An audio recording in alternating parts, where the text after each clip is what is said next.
Assalamu alaikum, dear viewers. We come now to our 16th segment of the serialized presentation on Quaid Azam's life as we present it to you in concise form. In today's presentation, we shall discuss the following.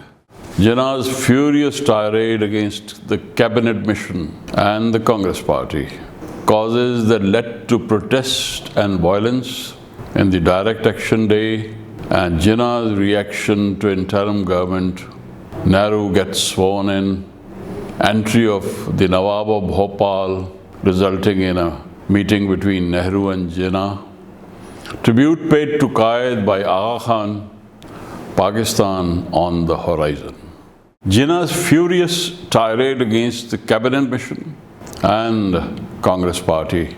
After the dismal failure of cabinet mission, Quaid Azam, addressing a gathering of Muslim League, said, "The cabinet mission has played into the hands of the Congress and done the greatest harm to the peoples of India by its pettifogging and haggling attitude.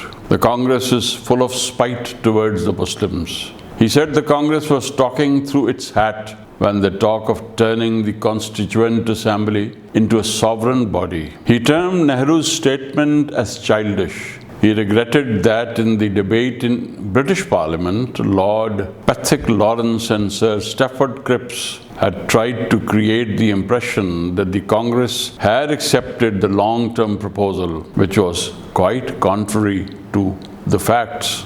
The Quaid said in the proposed Constituent Assembly, the Congress would have a majority, and the Congress believed it was committed to nothing and they were going to the Constituent Assembly to achieve their objective according to their sweet will. In that case, he said, a new situation faces the League and the Council must decide on its future line of action. On his part, he had come to the conclusion, "I feel we have exhausted all reasons. It is no use looking to any other source for help or assistance. There is no tribunal to which we can go. The only tribunal is the Muslim nation." He further said the League took part in the discussions with the cabinet mission in a spirit of give and take. But the Congress stood there like a mule. It has no other consideration except the one, namely how to down the Muslim League. This attitude of the Congress proved that the only solution of India's problem is Pakistan, he said. He was bitter in his criticism of the way Cripps had narrated the details of negotiations in the House of Commons. Cripps debased his legal talents and put his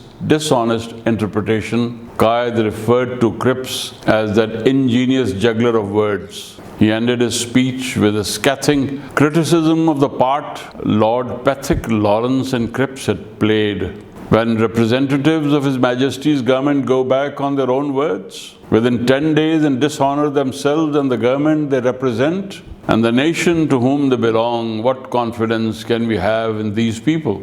Thereafter, the Muslim League Council adopted a resolution deploring that the cabinet mission had gone back on the assurances given by it to the President of the League, and therefore it was decided to revoke the previous acceptance by the League to enter the Constituent Assembly.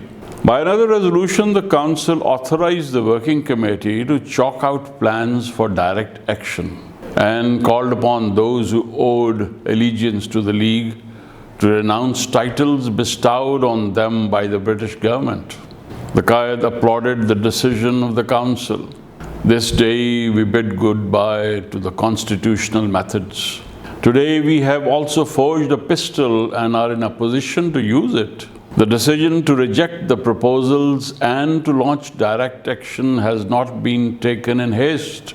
We mean it and believe every word of it. We do not believe in equivocation. He said the League was moved by a decision not to allow the situation to develop into bloodshed and civil war. He regretted both the Congress and the British had shown bad faith to the Muslims. We have learned a bitter lesson, the bitterest, I think, so far. Now there is no room left for compromise. Let us march on. If you seek peace, we do not want war. But if you want war, we will accept it unhesitatingly. The causes, my dear viewers, that led to protest and violence, let's review them. The Working Committee of the League, meeting on the following day, decided that Muslims all over India should observe 16th August 1946 as Direct Action Day, by holding meetings where the inevitability of Pakistan would be explained, as also the resolution adopted by the Council of the Muslim League. In the elections to the Constituent Assembly that took place towards the end of July, the Muslim League won 73 out of 78 seats allotted to the Muslims. That was 94%, while the Congress lost in elections to 9 constituencies contested by it. During the course of the elections, the Viceroy, certain that the Muslim League would win an overwhelming majority of Muslim seats, wrote to the Quaid and to Nehru, the Congress President, that after the elections he would reshuffle his government and appoint an interim government of 14 members, 5 of whom would be nominated by the League and 6 by the Congress, which should include 1 representative of the scheduled castes, and that the Viceroy would nominate 3 to represent other minority communities. The letter said the League and Congress would have an equitable share of the important portfolios. In the end, the Viceroy requested the 2 presidents to let him have their replies very soon. Nehru gave an evasive reply, saying he could not commit the Congress without consulting the Working Committee, and demanded that Indian independence should be guaranteed before the Congress could accept any plan. Quaid Azam wrote to the Viceroy on the 31st that the latest move of the Viceroy was a departure from the principle of parity between the League and the Congress, and that this had been done to appease and placate the Congress. He was emphatic in his opinion that the League Working Committee would reject the Viceroy's offer as being detrimental to the interests of the Muslims of India. The Viceroy replied on 2nd August that his offer was the same as the one accepted by the Working Committee of the League. Further, in view of the stand of the League as indicated in the letter written by Quaid on 31st July, he had asked the Congress to make proposals to form an interim government. Menon writes in his book, it was apprehended that if Jinnah made a call for direct action, there would be a ready and immediate response. If the ministries went out in Bengal and Sindh, and there was a Muslim mass movement, the government might lose control of East Bengal and much of the countryside in Sindh, and serious communal rioting might occur in the more populous towns of the Punjab and the United Provinces. In spite of the situation being as indicated by Menon, it was strange that the Viceroy, under instructions from His Majesty's government, was in a hurry to bypass the League and accommodate the Congress. There broke out serious communal riots, resulting in a countrywide communal tension which was aggravated by labor unrest all over the country. On 8th August, the Working Committee of the Congress met at Wardha and passed a resolution regretting the attitude of the League, and it said that the Congress have emphasized the sovereign character of the Constituent Assembly. Coming now, my dear viewers, to the Direct Action Day, the 16th of August was observed as Direct Action Day by the Muslims of India. Processions were taken out in all important towns, public meetings were held, resolutions were passed dwelling upon the stand of the League. Governments of Bengal and Sindh declared the day as a public holiday. And Sohrawardi, the Premier of Bengal, came out with a challenging statement in which he said if the Congress were to be inducted into office by the Viceroy at the centre, he would declare Bengal to be completely independent, with a parallel government in his province. We will see that, he said, no revenue is received by such central government from Bengal, and we will consider ourselves as a separate state having no connection with the center. The Hindu communalists of Bengal, backed by the Congressites, resorted to violence in the streets of Calcutta. And in the communal rioting that followed, 5,000 persons were killed and over 20,000 received injuries. And these are conservative estimates of human suffering that the riots involved in Calcutta alone. The loss of life and destruction of property was so great that these riots came to be known as the Great Calcutta Killing. Described the street scenes on the day of Calcutta rioting, John Stephens writes, a visit to the police morgue necessitated use of a respirator. Unremoved rotting cadavers were stacked to the ceiling during a 3-hour jeep tour of the city with a pair of British NCOs of the military police. This writer reckoned as they did that we had seen more horrors than most modern soldiers ever do on the battlefield. The Quaid issued a press statement. The Viceroy, Mr. Gandhi, and the Congress cannot be absolved of their main responsibility in creating the Calcutta situation. The Quaid said the Hindus had turned arrogant and they believed that Hindu Raj had been established, and therefore they insult and taunt and persecute Muslims. Commenting on the Congress government that was expected to take office at the center, the Quaid said, I have no hope of this government giving the Muslimans a fair deal. He expressed his disapproval of the Viceroy asking Nehru to form the government. I see no hope of the League going into the interim government and the Constituent Assembly, for it would be nothing but abject surrender and humiliation for us. Reverting to Pakistan, he said there is no alternative except the outright establishment of Pakistan, which means freedom both for Hindus and Muslims. That is the quickest way to India's real freedom. The Congress is unfortunately blind. In the end, he revealed he had been receiving threats by telephone and through the post. But he was not afraid. What is the life of one individual when a homeland of 100 million Muslims of India was the goal? Nehru wrote to the Viceroy on 22nd August that the Congress was anxious to form a combination with the Muslim League. But at the same time, the Congress would not agree to be dictated by Jinnah. On the 24th, the Viceroy gazetted the appointment of an interim government headed by Pandit Jawaharlal Nehru. This council of the Governor General consisted, among others, of Congressites, one Sikh, one Parsi, one Indian Christian. The interim government was expected to take oaths of office on 2nd September. The same evening, the Viceroy broadcast a talk from All India Radio, in which he said 5 seats had been kept open for the Muslim League. Yet the latter had refused to send names of its nominees to the Viceroy.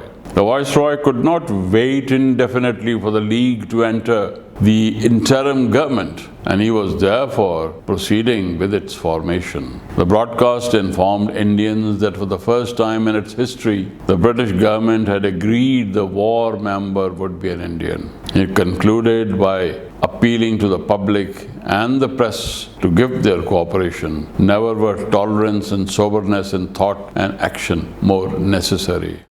Jinnah's reaction to the interim government. Quaid-e-Azam reacted sharply and said in a press statement that the Viceroy has struck a severe blow to the Muslim League and Muslim India. But I am sure that the Muslims of India will bear this with fortitude and with courage. If the Viceroy's appeal is really sincere and he is in earnest, he should translate into concrete proposals by his deeds and actions. Nehru sworn in. 5 days after the swearing-in ceremony, Nehru broadcast from All India Radio that the government wanted to find mutually acceptable solutions to all problems and hoped other parties would work in the Constituent Assembly to forge a constitution of a free and independent India. Asked to comment on Nehru's broadcast, the Quaid said Nehru was merely indulging in platitudes without a meaning to satisfy Muslim aspirations. He has made no definite proposals to me. You cannot butter parsnips with words. I have been stabbed, and kind words will not stop the bleeding. The Viceroy suggested a meeting between the Quaid and Nehru to see if the two could come to an agreement on essentials. But when Lord Wavell held discussions separately with Gandhi and Nehru, he found the two particularly unyielding on the question of the right of the Congress to include a nationalist Muslim in the interim government. In an interview with Henley of the Kemsley newspaper group of England, the Quaid said, "I am sorrier than the Viceroy about his failure to secure a coalition government." But he explained it was not the League that was to be blamed for this failure. Regarding the offer of the Viceroy to the League, he said, "It is so vague except that the Muslim League will have 5 seats. Nothing else is clearly stated." He was not bargaining for seats, he said. To him it was important that a certain irreducible minimum agreement must be arrived at on basic principles. Explaining the reasons why he decided not to accept the plan and to join the Constituent Assembly, Sir George Dunbar writes, "The Muslim League withdrew entirely from the scheme in which Jinnah saw dangerous ambiguity. The situation all over the country was fast deteriorating, and the communal riots of magnitudes never witnessed before were the order of the day." Here, my dear viewers, enters the great Nawab of Bhopal and Nehru's obstinance. At this stage, the Nawab of Bhopal was greatly respected by all leaders and political parties, brought Jinnah and Gandhi together to evolve an acceptable formula. Mainly due to the efforts of the Nawab of Bhopal, the two leaders agreed, that is, the Congress does not challenge and accepts that the Muslim League now is the authoritative, representative organization of an overwhelming majority of the Muslims of India. As such, and in accordance with democratic principles, they alone have today an unquestionable right to represent the Muslims of India. But the Congress cannot agree that any restriction or limitation should be put upon the Congress to choose such representatives as they think proper from amongst the members of the Congress as their representatives. But when Gandhi communicated this formula, to which he had agreed, to Nehru and the Congress, the latter refused to accept it. Gandhi had to go back on his plighted word. On the 13th, the Quaid communicated in a letter to Lord Wavell the decision of the Working Committee on the entry of the League into the interim government. The letter said, although the League had serious objections, yet in interests of Muslimans and other communities, it will be fatal to leave the entire field of administration of the central government in the hands of the Congress. On the following day, Quaid-e-Azam communicated to the Viceroy in a letter that the 5 Muslim League nominees in the interim government would be: Number 1, Nawabzada Liaquat Ali Khan; Number 2, Mr. I. Chundrigar; Number 3, Sardar Abdurrab Nishtar; 4th, Ghazanfar Ali Khan; and the 5th would be Joginder Nath Mandal, who was a member of the scheduled castes and a minister in the Muslim League ministry in Bengal. In the interim government as then constituted, there already existed 2 vacancies, and in order to accommodate the 5 League nominees, the following 3 tendered their resignation. That was Sarat Chandra Bose, Sir Shafat Ahmad Khan, and Sayyid Ali Zahir.